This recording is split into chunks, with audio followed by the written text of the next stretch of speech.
So I think Doug Gansler has actually done a pretty good job, generally speaking, as Attorney General. I think that I would be quite, when I say quite, I would be different in the following ways.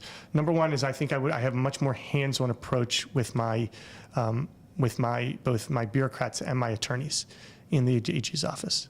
My management style tends to be one of very, very open communication in the office so that I know what's going on and I don't allow entrenched bureaucrats to make policy decisions.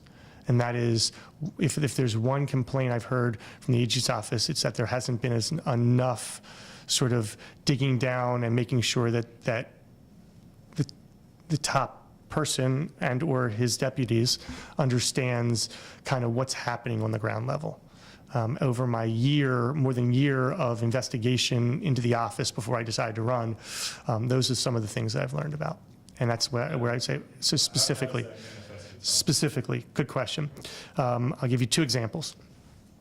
The first is that when I went to visit DHMH and I learned that there's an more than 8 month backlog in Medicaid approvals or denials, decisions for Medicaid approvals, and that the Attorney General's office is just trying to keep up to make sure the state is not sued because there's a federal law that requires a decision made within 45 days of the application being received, and a state law that actually says not 45 days, but 30 days.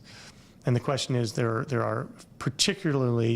are nursing homes that are putting themselves on the line waiting for what they believe are going to be positive approvals, and families that are putting themselves on the line that are going bankrupt because they expect to have to pay 1 month or maybe 2 months at $8,000 a month or $6,000 a month, and they wind up spending 8 months worth of their entire life savings.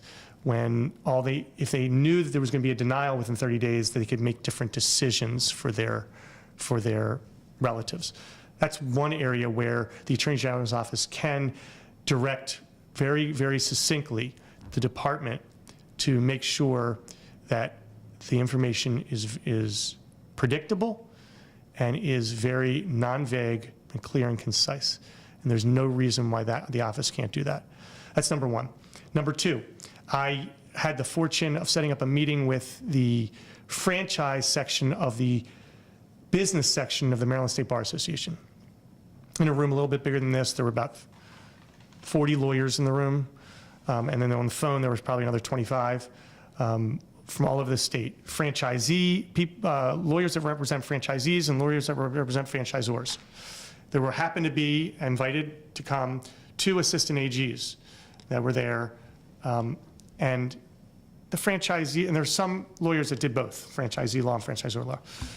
The franchisee lawyers were complaining about certain things. The franchisor lawyers said, no, we need, and vice versa. The franchisor lawyers said something, and I then stopped the conversation and said, I'm trying to help you guys create an environment, a business environment where everybody feels as if they're being listened to and heard. Is there anything that you guys agree on? And there was a tremendous amount they agreed on.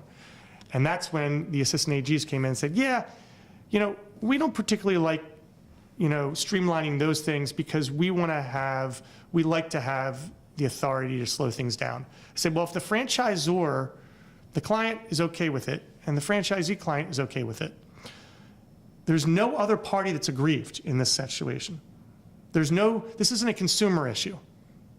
This is in terms of dealing with registration of, and franchisor agreements between franchisee and franchisors. In fact, the franchisee would be the consumer, I guess, in this situation.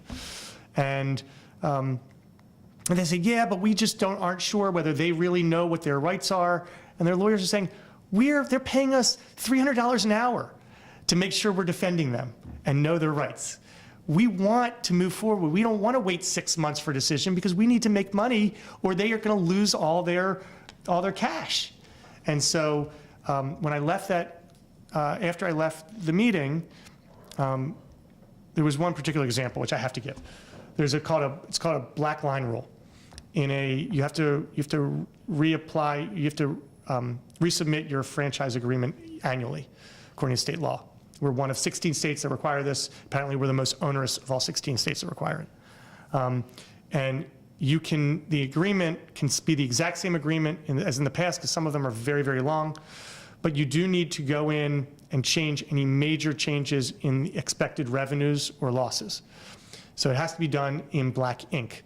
And if you do it, if you cross out 160,000 expected revenue and change it to 140,000 expected revenue for the year, and you do it in blue ink or green ink or gray ink or, God forbid, red ink, they have to make a decision within 6 days if you do it in black ink. But if you do it in the wrong color ink, they can delay it for up to 6 months and require you to resubmit.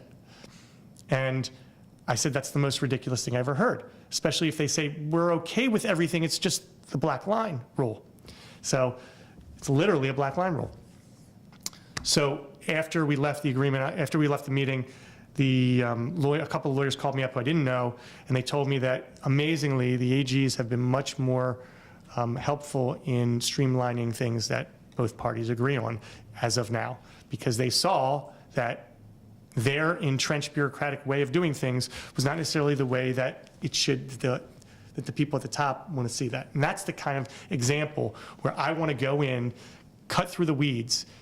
My job, my philosophy in life, my job as a lawyer, my philosophy in life, and as a legislator, and I think that I come by this honestly, and I think if you do your research, you'll find I'm about, let's solve problems as expeditiously as we can. That's what we need to do. We don't need to stand up on ceremony. We need to get the job done and then move on to the next problem and try and solve it as quickly as we can.